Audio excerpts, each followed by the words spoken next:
बच्चों last term पर हम लोग चैप्टर पढ़ रहे थे हैलो एल्केन्स और हैलो एरिन्स। और हैलो एल्केन्स और हैलो एरिन्स के अंतर्गत इसका नॉमेनक्लेचर, आइसोमेरिज और इसकी जो केमिकल प्रॉपर्टी, फिजिकल प्रॉपर्टीज़, इसके बाद केमिकल प्रॉपर्टीज़ को डिस्कस किया।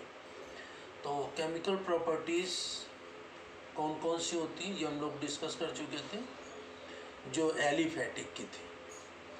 आज उसी में आगे पढ़ते हैं एरोमेटिक की, इसकी रिएक्शन कि हैलो एल्केन्स की बेंजीन से रिएक्शन कराते हैं तो क्या बनता है, ठीक है ना। हैलो एल्केन्स या एल्किल हैलाइड की बेंजीन से रिएक्शन कराने पर कौन से कंपाउंड बनते हैं, ठीक है। और इसके बाद पढ़ेंगे ब्रोमो एथेन्स के बारे में कि ब्रोमो एथेन्स को बनाने की विधियाँ। तो सबसे पहले देखते हैं बेंजीन C6H6 बेंजीन की reaction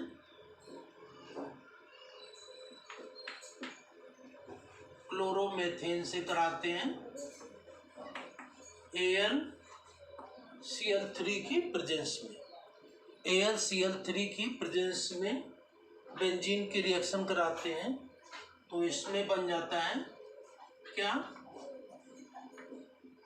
methyl benzene plus HCl, ये मेथिल बेंजीन बन जाता है, ठीक है ना। ऊपर CH3 लग जाता है और ये HCl बनता है। तो बेंजीन की रिएक्शन क्लोरोमेथेन से कराने पर मेथिल बेंजीन बनता है, HCl बनता है। इस रिएक्शन को फ्रीडल क्रॉफ्ट रिएक्शन भी कहते हैं। इस रिएक्शन को फ्रीडल क्रॉफ्ट रिएक्शन कहते हैं। ये रिएक्शन किसकी प्रेजेंस में कराते हैं,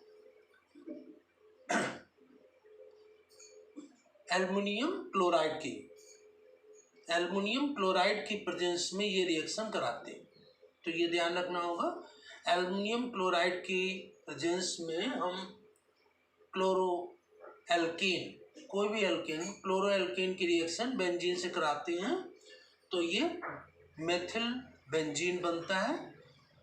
ये रिएक्शन फ्रीडल क्रॉफ्ट रिएक्शन कहलाती है और इस मेथिल बेंजीन को हम टॉल्विन भी कहते हैं। मेथिल बेंजीन को क्या कहते हैं, टॉल्विन भी कहा जाता है, ठीक है ना। और टॉल्विन की रिएक्शन नाइट्रिक एसिड से कराने पर ट्राइनाइट्रोटॉल्विन बनता है, जो कि एक विस्फोटक पदार्थ है। इसी प्रकार से दूसरी रिएक्शन देखते हैं कि बेंजीन की रिएक्शन क्लोरोएथेन से कराते हैं।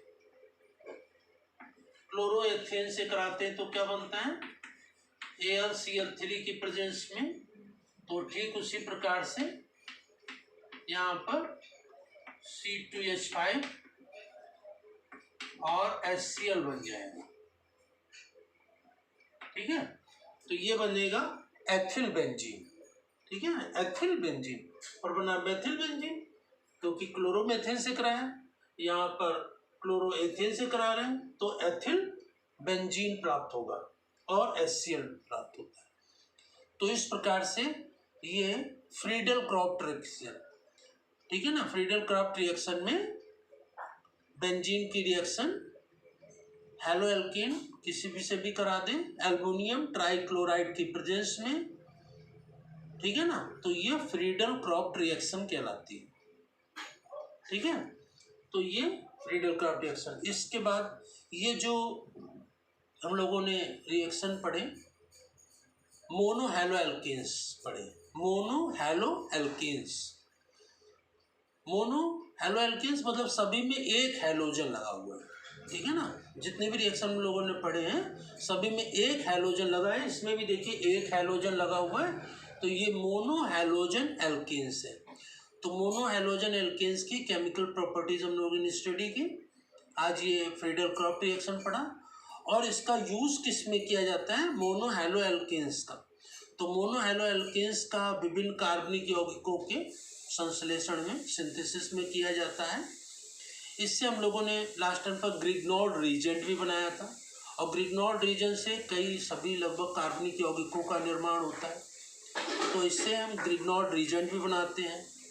और tetra ethyl lead last time पे बनाया था 10 टेट्रा एथिल लेड, जो कि एक एंटी नॉकिंग कंपाउंड है जिसे पेट्रोलियम में मिलाया जाता है जिससे कि गाड़ी चलने पर आवाज़ ना हो, तो ये टेट्रा एथिल लेड भी बनाते हैं जो कि एक एंटी नॉकिंग सब्सटेंस है, ठीक है ना। एल्किल सेलुलोज बनाने में भी हैलो एल्केन्स का मोनो हैलो एल्केन्स का उपयोग किया जाता है, ठीक है ना। और इसमें कुछ हैलो एल्केन्स हैं जिनका कि हम लोग निषेधक लोकल एनीस्थीसिया निषेधक के रूप में इसका उपयोग किया जाता है, लोकल एनीस्थीसिया में किया जाता है, ठीक है ना। स्थानीय कहीं पर छोटा सा ऑपरेशन वगैरह करना हो तो वो स्थान शून्य करने के लिए, वहाँ पर ऑपरेट करने के लिए ये मोनो हैलो एल्केन्स का उपयोग करते हैं। अब इसी मोनो हैलो एल्केन्स के अंतर्गत हम लोग अब पढ़ते हैं कौन सा कंपाउंड, अगला कंपाउंड पढ़ते हैं ब्रोमोएथेन। ब्रोमोएथेन का फॉर्मूला क्या होता है? C2H5Br, ब्रोमोएथेन। ब्रोमोएथेन का उपयोग भी लोकल एनीस्थीसिया के रूप में इसका उपयोग किया जाता है, ब्रोमोएथेन का उपयोग, ठीक है ना। और विभिन्न प्रकार के कार्बनिक यौगिक ऑर्गेनिक कंपाउंड्स के फॉर्मेशन में इसका उपयोग करते हैं ब्रोमोएथेन का। अब ब्रोमोएथेन बनाया कैसे जाता है, तो अब हम ब्रोमोएथेन्स के बारे में पढ़ेंगे। तो ब्रोमोएथेन कैसे बनाया जाता है, एल्कीन से कैसे बनाते हैं। एल्कीन का फार्मूला होता है H2C डबल बॉन्ड CH2। ये क्या है? एथीन। एथीन की रिएक्शन HBr से करा देते हैं, हाइड्रोजन ब्रोमाइड से, तो क्या बन जाएगा यहाँ पर C2H5Br, ब्रोमोएथेन बन गया। तो एथीन की रिएक्शन हाइड्रोजन ब्रोमाइड से कराने पर ये ब्रोमोएथेन्स प्राप्त होता है। और इस विधि द्वारा हम इंडस्ट्रियल लेवल पर, औद्योगिक स्तर पर, इंडस्ट्रियल लेवल पर ब्रोमोएथेन्स का निर्माण इसी प्रोसेस से बनाते हैं, ठीक है ना। इसी के पश्चात नेक्स्ट रिएक्शन देखते हैं कि C2H6 एथेन की रिएक्शन ब्रोमीन से कराते हैं। एथेन की रिएक्शन ब्रोमीन से कराते हैं सनलाइट की प्रेजेंस में, ठीक है ना।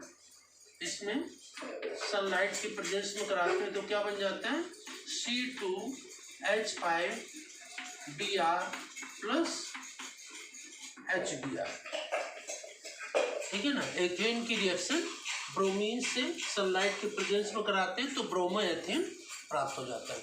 तो इस प्रकार से एथीन से ब्रोमोएथेन कैसे प्राप्त होता है और इसके बाद एथेन से कैसे ब्रोमोएथेन प्राप्त होता है। इसके पश्चात हम लोग देखते हैं कि लेबोरेटरी में, प्रयोगशाला में, लेबोरेटरी में ब्रोमोएथेन कैसे बनाया जाता है। तो लेबोरेटरी में ब्रोमोएथेन बनाने के लिए हम लोग क्या करते हैं, इसका बनाने के लिए एथिल अल्कोहल से बनाते हैं। किससे बनाते हैं? Ethyl alcohol C2H5OH plus KBr, potassium bromide और सल्फ्यूरिक एसिड, ये तीन चीजें हम लोग लेते हैं लेबोरेटरी में, प्रयोगशाला में। ब्रोमोएथेन बनाने के लिए तीन यौगिकों लेते हैं, कंपाउंड्स को लेते हैं, एथिल अल्कोहल, पोटेशियम ब्रोमाइड और सल्फ्यूरिक एसिड, इन तीनों को लेते हैं। तो अब ये तीन कैसे बनेंगे, कैसे काम करेंगे, तो इसमें देखेंगे। तो सबसे पहले KBr की रिएक्शन H2SO4 से होगी। यहाँ पर KBr प्लस H2SO4 क्या बन जाएगा, यहाँ पर KHSO4 पोटेशियम हाइड्रोजन सल्फेट, और बन जाएगा यहाँ पर क्या HBr, ठीक है ना। क्या बन जाएगा? HBr, पोटेशियम हाइड्रोजन सल्फेट और हाइड्रोजन ब्रोमाइड बन जाएगा। अब यहाँ पर हाइड्रोजन ब्रोमाइड की रिएक्शन करा देंगे, किससे? एथिल अल्कोहल से। C2H5OH प्लस HBr इसकी रिएक्शन। तो यहाँ पर ये क्या होगा, OH और H आपस में मिलकर के वाटर मॉलिक्यूल बना लेंगे और ब्रोमीन इससे जुड़ जाएगा। तो यहाँ बन जाएगा C2H5Br प्लस H2। तो इस प्रकार से लेबोरेटरी में, प्रयोगशाला में ब्रोमोएथेन कैसे बनाते हैं, 3 कंपाउंड लेते हैं, एथिल अल्कोहल, पोटेशियम ब्रोमाइड और सल्फ्यूरिक एसिड, ठीक है ना। तो इसमें यहाँ पर सबसे पहले पोटेशियम ब्रोमाइड की रिएक्शन सल्फ्यूरिक एसिड से होती है, तो पोटेशियम हाइड्रोजन सल्फेट बनता है और हाइड्रोजन ब्रोमाइड बनती है। फिर हाइड्रोजन ब्रोमाइड की रिएक्शन एथिल अल्कोहल से हो जाती है, तो बनता है क्या, ब्रोमोएथेन और ये वाटर मॉलिक्यूल। तो इस प्रकार से लेबोरेटरी में ब्रोमोएथेन्स कैसे बनाते हैं, ठीक है ना। और एथेन से ब्रोमोएथेन कैसे बनाते हैं, एथीन से ब्रोमोएथेन कैसे बनाते हैं, ये हम लोगों ने पढ़ा। और इसके बाद ये फ्रीडल क्रॉफ्ट रिएक्शन पढ़ी, ठीक है ना। तो यहाँ पर हमने ब्रोमोएथेन के बारे में स्टार्ट किया। ब्रोमोएथेन भी एक इम्पॉर्टेंट कंपाउंड है जिससे हम डिफरेंट टाइप्स के ऑर्गेनिक कंपाउंड्स का निर्माण करते हैं और इसको लोकल एनेस्थीसिया के रूप में इसका उपयोग किया जाता है, ठीक है ना। और इसके पश्चात नेक्स्ट टर्न पर इसी के आगे हम लोग कि ब्रोमोएथेन को और किन किन विधियों द्वारा हम बनाते हैं लेबोरेटरी में, ठीक है ना। यहाँ पर ये सबसे पहली प्रोसेस तो इंडस्ट्रियल प्रोसेस है कि औद्योगिक स्तर पर, बहुत बड़े स्तर पर ब्रोमोएथेन कैसे बनाया जाता है, तो इस विधि द्वारा बनाया जाता है। और लेबोरेटरी में, प्रयोगशाला में कैसे बनाते हैं, अगर लेबोरेटरी प्रयोग आता है कि प्रयोगशाला में ब्रोमोएथेन कैसे बनाते हैं, तो ध्यान रखेंगे एथिल अल्कोहल, पोटेशियम ब्रोमाइड और सल्फ्यूरिक एसिड से ये ब्रोमोएथेन बनाया जाता है, ठीक है ना। तो इसके बाद नेक्स्ट टर्न पर इसी के आगे हम लोग पढ़ेंगे ब्रोमोएथेन और किन विधियों से बनाया जाता है। धन्यवाद।